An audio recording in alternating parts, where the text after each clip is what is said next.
30 minutes, we're really going to look at how to answer some of those difficult questions found in the sample assessment material to make sure you know exactly how to answer them and what examiners like myself are looking for in those questions, okay?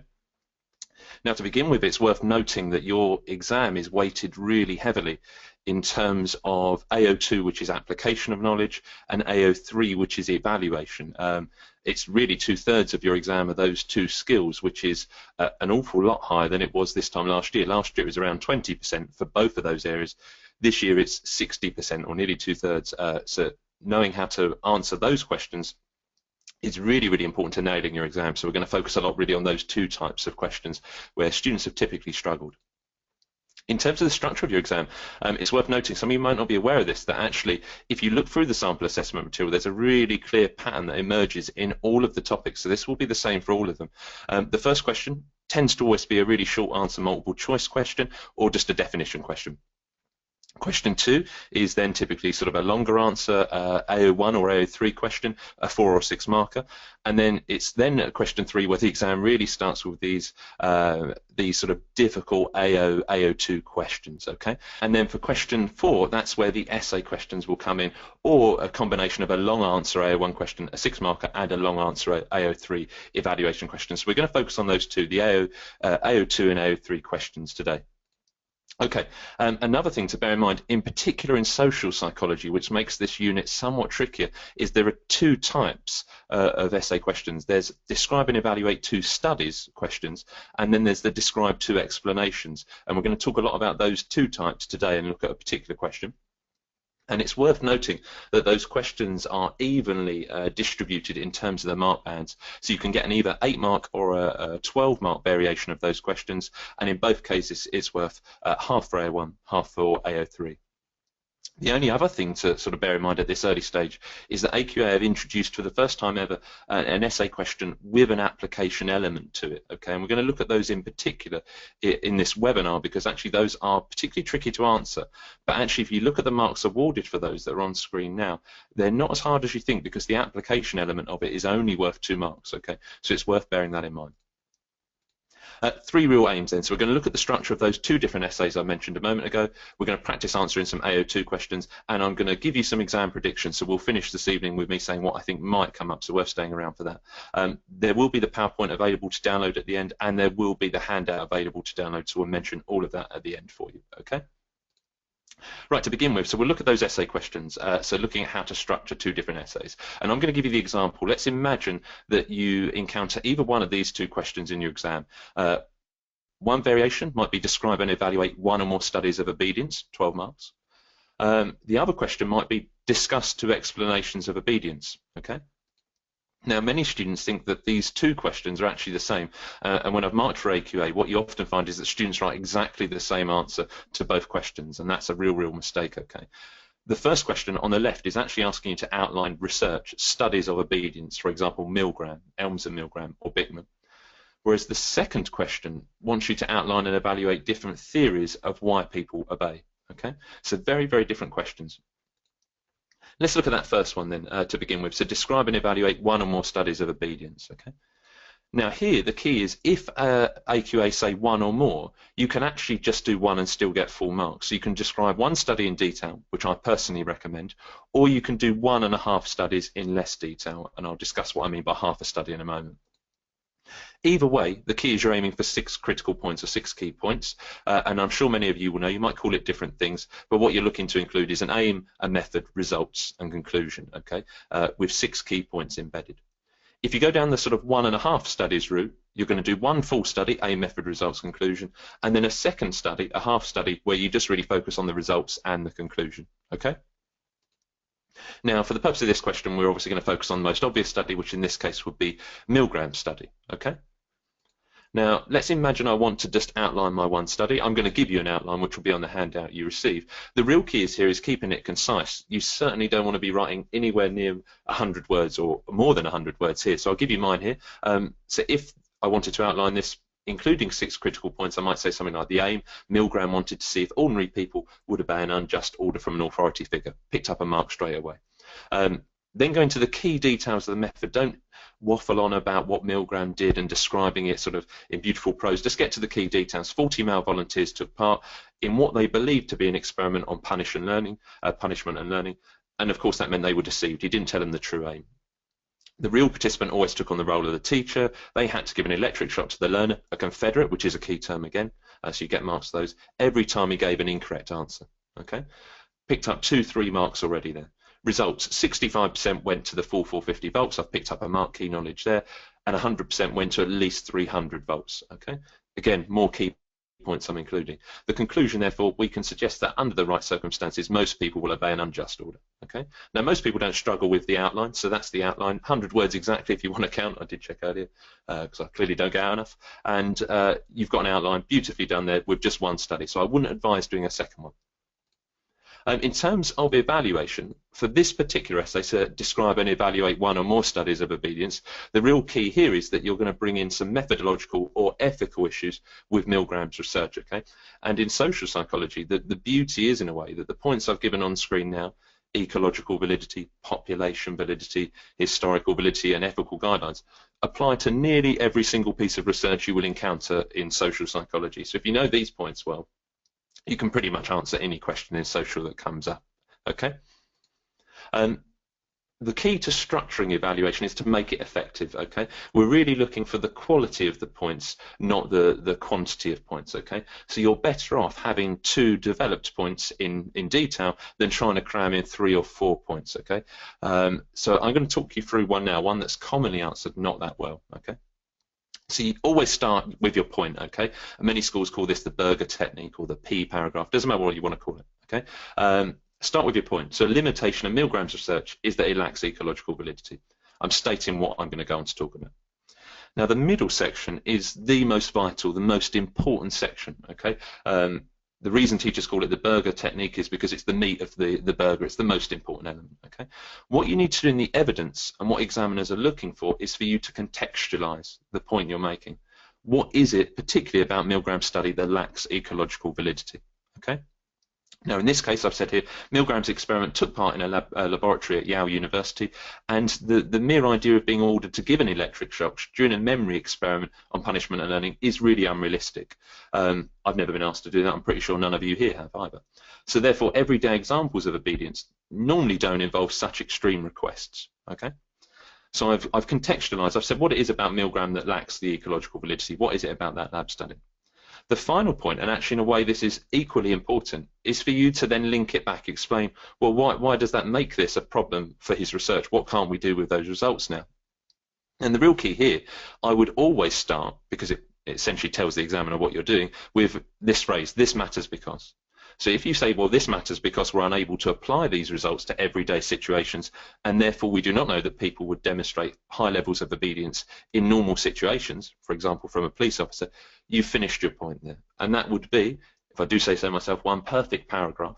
And if you did that twice more, you would be on track to be getting effective evaluation, 5 or 6 marks out of 6 for your AO3, okay?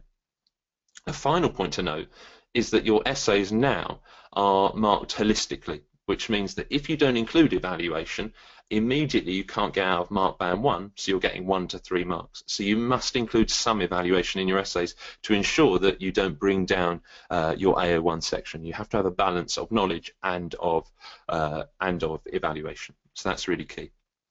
On the handout I've given you space to try and write 2 more of your own. I can see a couple of quick questions which I can answer along the way.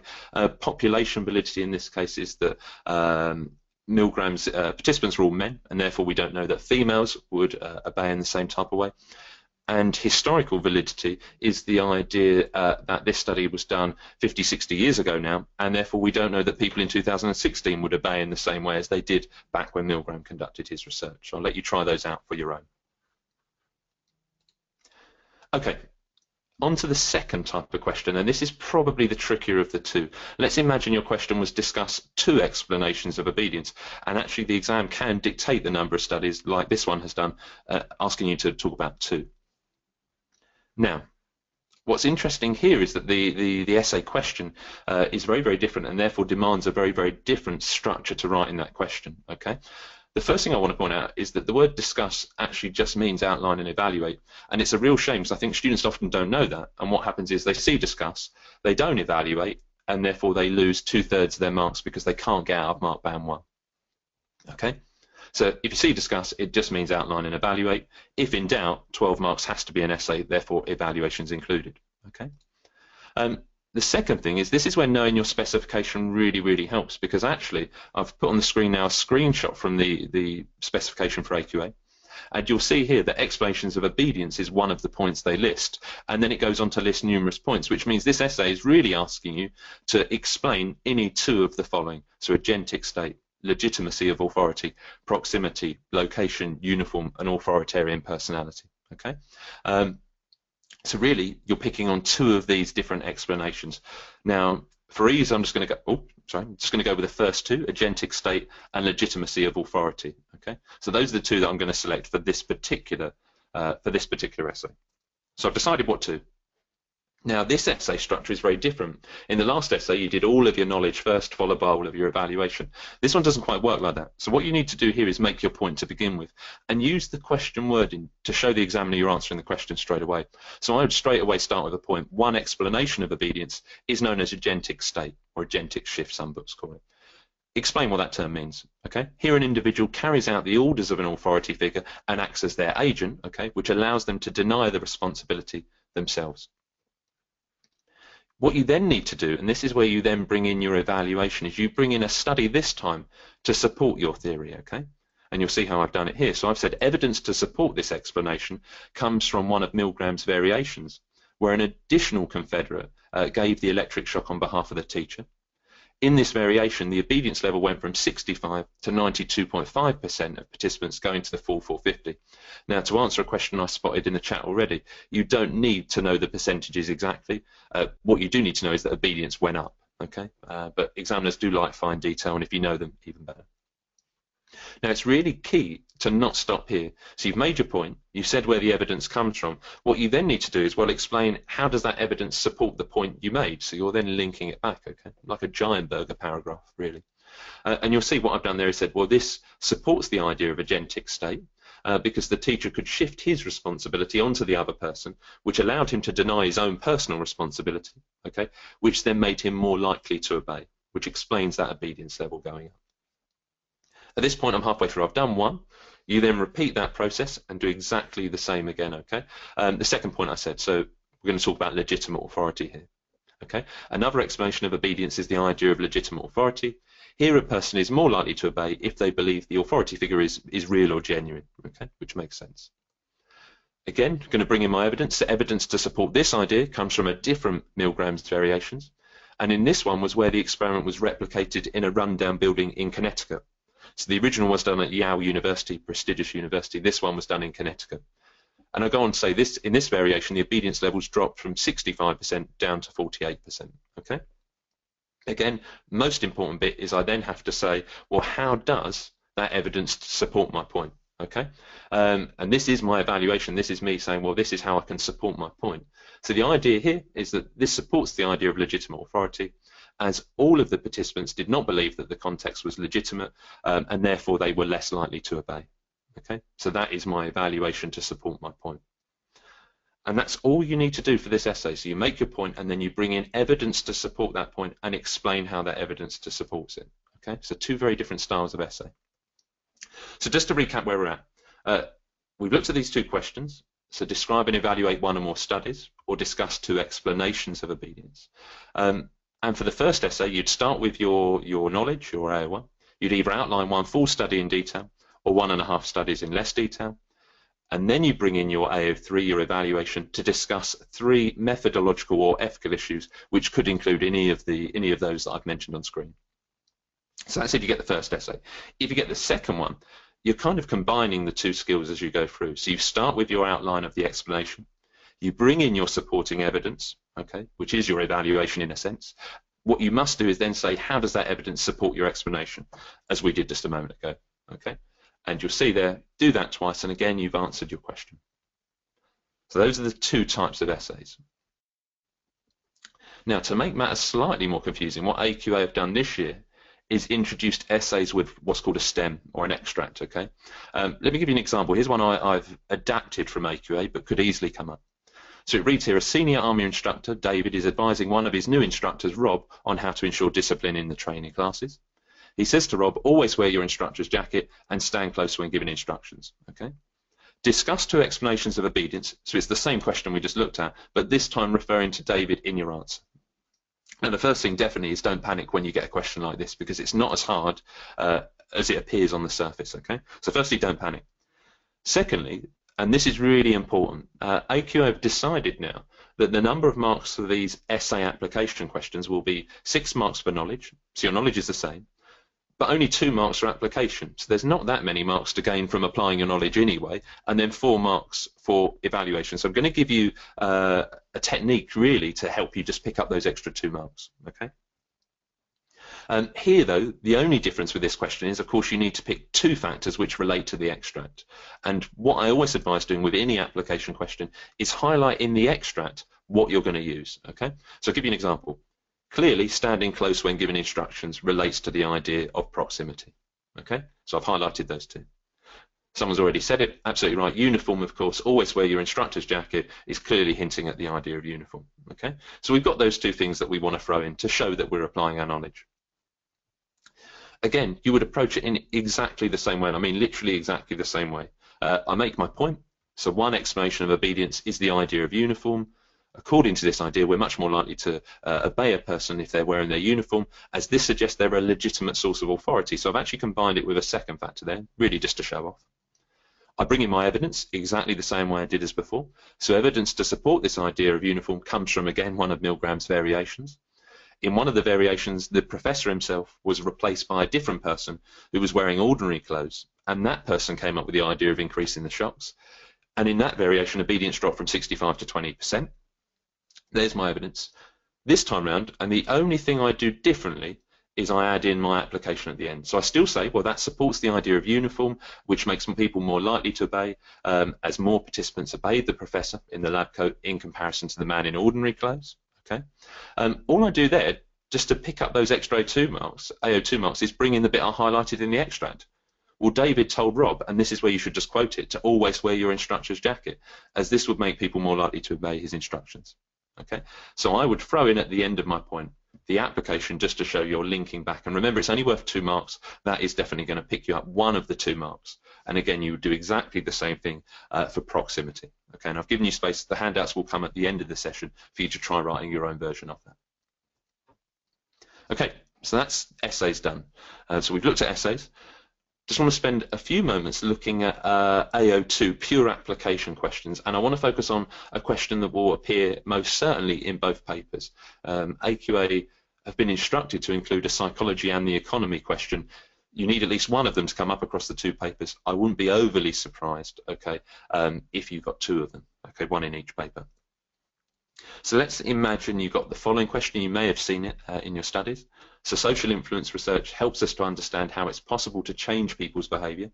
For example, understanding how to persuade people to eat more healthily. So that's your extract that you need to reply to. The question then is, with reference to the example of social change, explain how psychology might affect the economy. Okay. The first thing, as I always suggest, and I get my own students to do this all the time, is highlight in the extract what you're going to quote in your answer, because then they can't say that you've not applied your knowledge. Okay. I've highlighted here the understanding how to persuade people to eat more healthily. That's clearly what we're going to be applying to, because there's not much before that. Let's shift that to the top. So we've got our question, which is highlighted there. The way to answer this, and what I've noticed is it's almost the same for every economy question, is what we're trying to say is, how can we save the government money? That's really what the question wants you to talk about. I'm going to give you 2 ideas that you can use in most essays. Okay. The first thing I'm going to do to make sure the examiner believes that I'm applying is put in the bit I've highlighted back in the questions. Here's the first bit of my answer. Okay. If we can understand how to persuade people to eat more healthily, we can save the economy money by reducing the number of people using NHS services. There's my first point. Okay. This means that more money can be spent on other treatments. That's going to pick us up a couple of marks. We then need a second reason, okay? And the reason's almost the same, but just spun in a slightly different way, okay? You could also say that if we, again, persuade people to eat more healthily, so again, I've applied back, people are less likely to take time off work through sickness, and therefore that reduces the amount of sick pay given by employers and the government, okay? So we're talking really about their absenteeism. And that really is it for AO2 questions. Really, a couple of bits of advice. Firstly, highlight in the extract the bits that you're gonna use. Okay, and make sure you literally quote the extract. Don't just say the person's name in the extract. Actually quote from the extract, and you'll be able to really prove to the examiner that you are applying your knowledge. For those economy questions, always consider really two things. How does it reduce the cost or the burden to something like the NHS? Okay, and how can it reduce absenteeism and again save the government money? Because that's really what the question is asking you to do. Okay, and the economy questions in the sample papers have all looked really the same. You could use those two ideas to answer most of them, and that would be enough there. So that is AO2 done. So we've looked at essays, we looked at AO2. In terms of exam predictions, really, actually, I'm not going to make the predictions. I'm just going to show you where the sample questions are and let you work them out for yourself. Okay. Many websites at this time of year become very famous for saying what they think will turn up in the exam. And all they do is look at where the questions have been distributed. So on the screen now, on the left, you've got the specification for social psychology. Okay, and what I've done is tell you where the different questions appear for the different sample assessment papers, 1, 2, and 3. Okay. Now, I have no idea because it's a sample paper. It's not the real thing, so I can't really be accurate in anything I say here. But if you look at it, there's certain things that jump out at me immediately. Firstly, there's never been a question on minority influence in the AS sample papers. There's been some in A level, but not in AS, which makes me think, could AQA potentially want to ask a question here? May well be possible. Okay, I don't know, but could be possible. Okay. The second thing, in terms of your AO2 application questions, they're highlighted on screen now. This is where they've appeared: to in conformity, obedience, and 2 in the role of social influence processes in social change. Okay. So again here, it seems that those areas are the key areas where it would be easy to ask an application question, and I wouldn't be surprised if one appeared in those areas. Okay, but again, can't say with any certainty. The final thing, interesting, if you look at the top, conformity has come up on every single exam, either as a short answer question, an evaluation only question, or an essay. So they seem to like questions on conformity, which means that it could be very easy for a conformity question to come up. Okay, so once we send through the slides, you can have a look at that yourself and see if you think, well, okay, maybe there could be sort of reason to revise one of those areas more importantly. Okay, I strongly suggest you revise everything, of course, but those are the areas that jump out at me as sort of interesting areas in the sample papers that they might ask about. Okay. What we will do is we will send out a link in our bulletin tomorrow, which will allow you to download this set of PowerPoint slides and also a handout that just goes with this, where I've provided all of the information from the slides and then some sort of blank spaces that you can try writing your own evaluation paragraphs to some of the questions and applying your knowledge to some of the different questions. So everything's on that handout. Great revision tool this time of year. So that will become available tomorrow morning. We'll send that out as an email to all of you. And that is really it. So how have I done? 27 minutes. There we go. Any questions? I'm going to throw back to Jim, who's taking note of them now, and answer any questions I can in our remaining minutes. Yeah, cheers, Joseph. Well, in fact, you've been picking up on the questions, haven't you, as you've been going through. So if anybody else has got any quick questions they want to ask, maybe put them into chat now, and Joseph can see those. Joseph mentioned the handout and the PowerPoint. What we'll do is we'll add that to a blog entry on the psychology channel on the TutorTube website. So that should be available for when it goes out first thing in the morning. I think it's 8 o'clock in the morning, doesn't it? The daily digest goes out. So that's well worth signing up to, or just visiting the TutorTube psychology channel, tutortube.net/psychology. Have you spotted any questions there, Joseph, that you just want to pick up on? No, tons of thank yous. You're all very welcome. Best of luck. But I haven't spotted any questions. Do you think the paper is going to be hard? Well, so it's all relative, I guess. It will be harder than it was last year for certain, but hopefully, if you know how to answer these AO2 and AO3 questions, I think you're in with a very, very good chance of doing very, very well. Here we go. So we have to freeze the chat. Can psychology and the economy questions also target how the government make money? AQA have been really not specific on this area, and really it's just to do with how does psychology affect the economy. To give you another example of one that I think could come up in social, could be, actually no, not in social. To give you a memory example then, eyewitness testimony would make another good area. If we can reduce the number of mistaken identifications for the police, how does that save the economy money? Well, again, it would be straightforward answers like, well, we'd save the prison service money, which means money can be invested in better services there, and also would reduce compensation to people who have been wrongfully convicted. So they're quite logical ideas. It's just making sure you've got a sort of bank of those ready to answer. Anna, no. Aiming for 3 evaluation points for a 12 marker, 2 for an 8 marker. Okay. So yeah, you'll see there when you get the handouts tomorrow. But yeah, aiming for 3 for a 12 marker. But remember, it's quality over quantity. What topics are on the new spec? Very quickly, so the first exam will be social memory attachment. Your second exam will be approaches and biopsychology, psychopathology and research methods. Yes, the grade boundaries will certainly be lower than last year's 55% for an E grade. And they change at Zara depending upon how well people do. This is an interesting one, Lucas, about is 5 evaluation points. There's a rumour for the A level, not the AS, that you'll need a minimum of 5 evaluative points. The key still always has to be it's quality over quantity, because if, for example, you just state 5 points, like one problem is it lacks population validity, a second is it lacks ecological validity, you're not actually really elaborating or expanding on any of those. So no, my advice would be do fewer but in much better detail. Carl, yes, last year was 55% for an E grade. It certainly won't be that high this year for paper 1. How likely is it to be more than 112? Sam, I don't think there will be more than 112. In one of the sample papers, however, there are 3 essays. There's a 12 marker and 2 8, and that is certainly possible. So in paper 1, there could be 3 essays. It's certainly possible.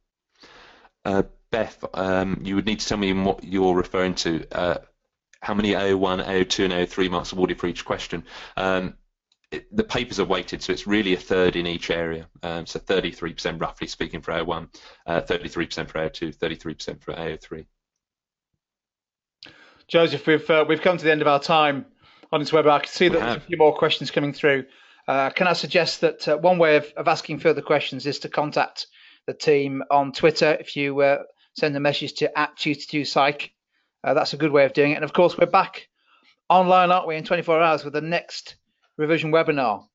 So I know, I'm pretty sure that's almost full. So if you've not signed up for that yet, make sure you go to the website and sign up for that and join us for this. In answer to a couple of questions, yes, this has been recorded, so we'll try and upload this to the YouTube channel later on this evening or first thing in the morning. You get a chance to watch it again at your leisure. Joe, can I just thank you on behalf of everyone at the team for a fantastic 30 minutes. Great session, mate. Thank you very much for everybody for logging in and for all your fantastic questions.